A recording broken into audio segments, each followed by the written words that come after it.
डर वो नहीं होता जो हमें दिखाई देता है। डर वो होता है जो हम महसूस करते हैं।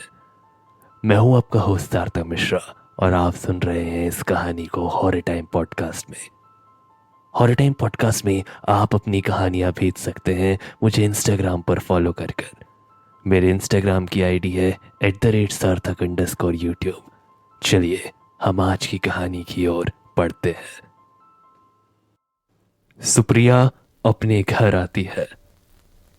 वो जैसे ही अपने घर में जाती है वो घर को आज थोड़ा सा अजीब पाती है। वहां पर यूजुअली जहां पर उसकी माँ बैठी रहती थी, टीवी देखती थी, आज वो वहां पर नहीं थी। वो अपने कमरे में अपना बैग रखती है और फिर नीचे आती है।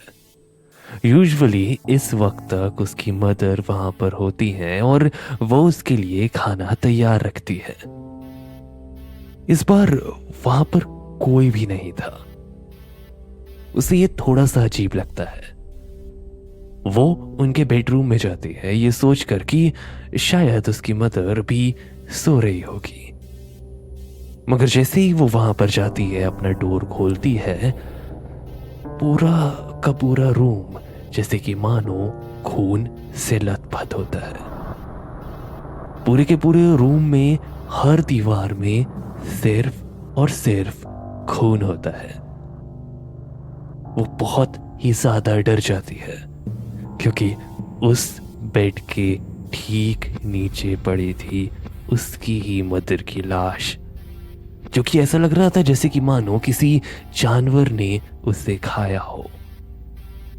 वो बहुत ही ज्यादा बेदर्दी से मारी गई थी। ये सारी की सारी चीजें देखकर वो बहुत ही ज्यादा डर जाती है। वो इसके पहले कि कुछ भी रिएक्ट करती, उसे ठीक अपने लेफ्ट से एक आवाज आती है। ऐसी आवाज जिसे सुनकर ऐसा लगता है जैसे कि मानो वहां पर कोई जंगली जानवर हो, कोई जानवर जो कि उस रूम में हो और वो घुर्रा रहा हो। वो घुर्राने की आवाज साफ साफ सुन सकती थी। इसके पहले कि वो कुछ समझती, वो ठीक उस डिम लाइटेड रूम के ठीक कोने से निकलते हुए देखती है अपने ही फादर को। पापा आप यहां पर? वो उसे देखती है।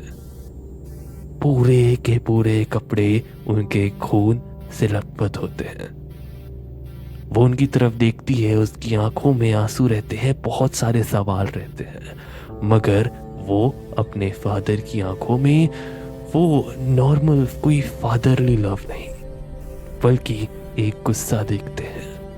एक ऐसा गुस्सा जो कि ह्यूमनॉइड भी नहीं लग रहा था, क्योंकि जहां पर उनकी आंखें होती है वहां पर सिर्फ और सिर्फ सफेद पना था।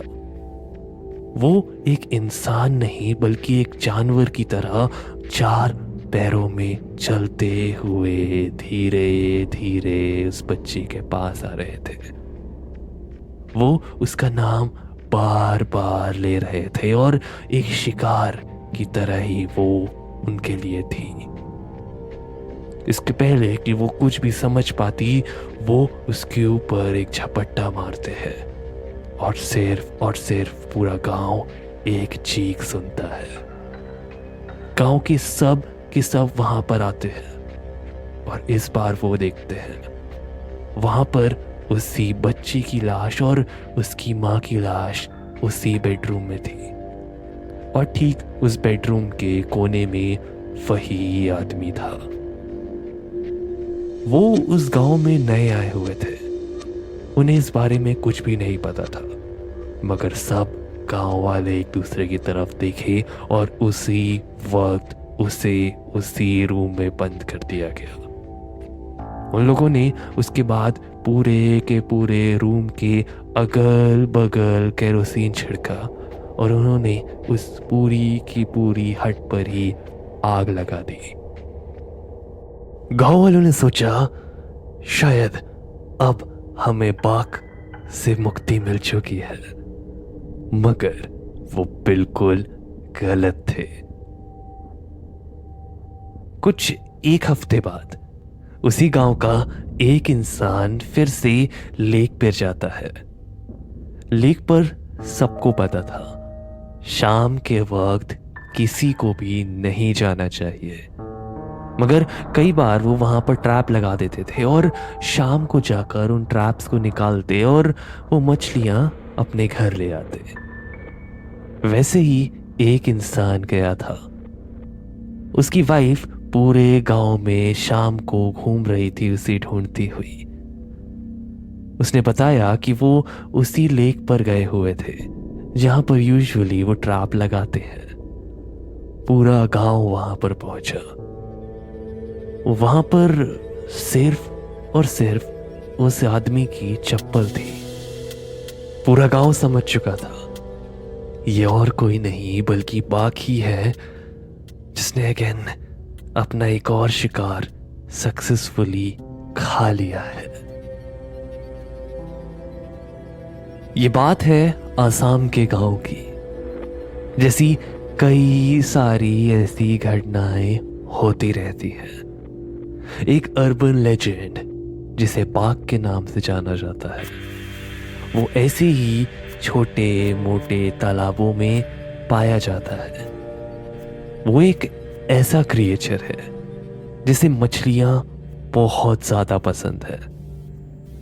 वो मेनली उन्हीं लोगों को शिकार बनाता है जो कि मछलियां पकड़ते हैं, क्योंकि उसके अकॉर्डिंग सिर्फ और सिर्फ उस तालाब की या उस नदी की मछलियों में बाघ का ही सिर्फ और सिर्फ शेर है। बाघ के सिवाय उन मछलियों को कोई और नहीं ले जा सकता। बाघ एक ऐसा क्रिएचर है जिसे देखकर आप ऐसा समझिए कि वो एक तरीके से एक स्केलेटन है जिसके ऊपर एक ऐसी स्किन है जो कि बिल्कुल मिट्टी के समान है। ऐसा कहा जाता है वो जिसको भी अपना शिकार बना लेता है। अगर वो शिकार सूटेबल है तो फिर उसके बाद बाघ उसका ही पूरा का पूरा सेम डुप्लीकेट रूप धारण कर लेता है और उसके बाद वो उसके घर पर चला जाता है। वो जब उसका रूप धारण कर उसका घर पर जाता है तो उसके फैमिली मेंबर्स ये आइडेंटिफाई ही नहीं कर पाते हैं कि ये वो उनका फैमिली मेंबर है ही नहीं, बल्कि ये बाघ है। और जैसे जैसे उन्हें ये सारी चीज़ें पता चलती हैं तब तक वो एटलीस्ट फैमिली में कई सारे लोगों को मार चुका होता है। और अगर आपकी फैमिली छोटी है तो शायद कोई भी ना बचे। जो कहानी मैंने आपको बताई, उस कहानी में जो आदमी था वो भी उसी लेक में गया हुआ था जहां पर बाघ ने सबसे ज्यादा बार गांव के लोगों को मारा था। वो उस गांव में नया था तो उन्हें ज्यादा इस बारे में मालूम नहीं था।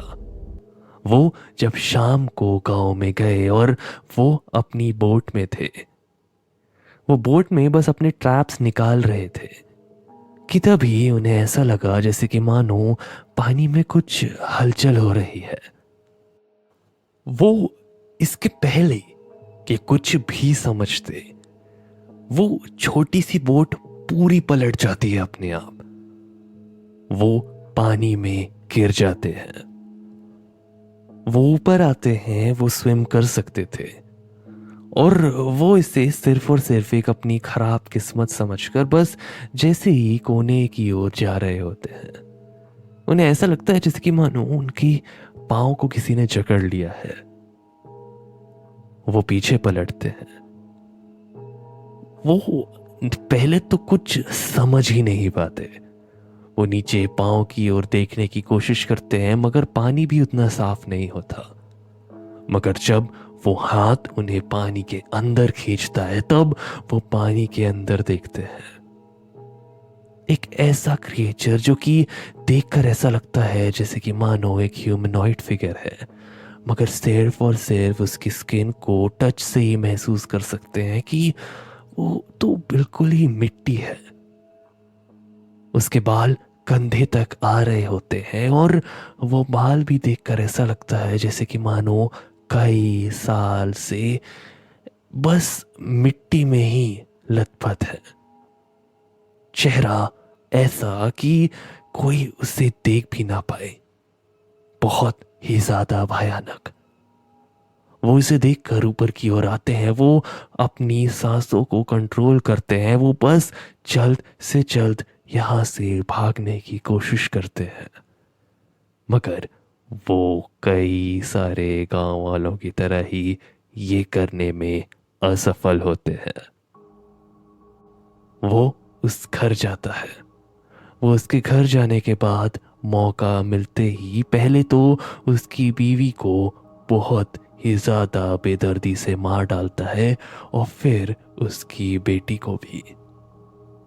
गांव वालों को ये समझ में आ चुका था कि ये काम बक का है और उन लोगों ने इसीलिए वहां पर आग लगाई थी। मगर इन सारी चीजों का कोई फायदा नहीं हुआ।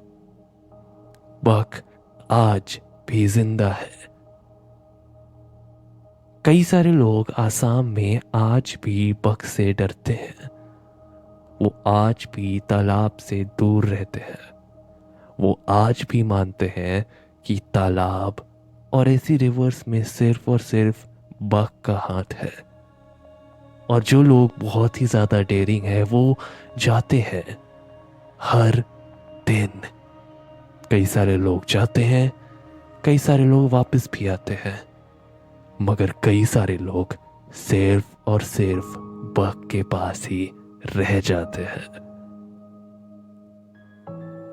हे एवरीवन, मैं हूं आपका होस्ट सार्थक मिश्रा और आप सुन रहे थे इस कहानी को हॉरर टाइम पॉडकास्ट में। आई होप आप सब लोगों ने आज की अर्बन लेजेंड की कहानी एंजॉय करी होगी। मैं ऐसे ही कहानी हर वेडनेसडे लेकर आता हूं। चलिए, मैं मिलता हूं आपसे अगली कहानी में। तब तक के लिए take care, bye and please don't stop listening to the horror time podcast.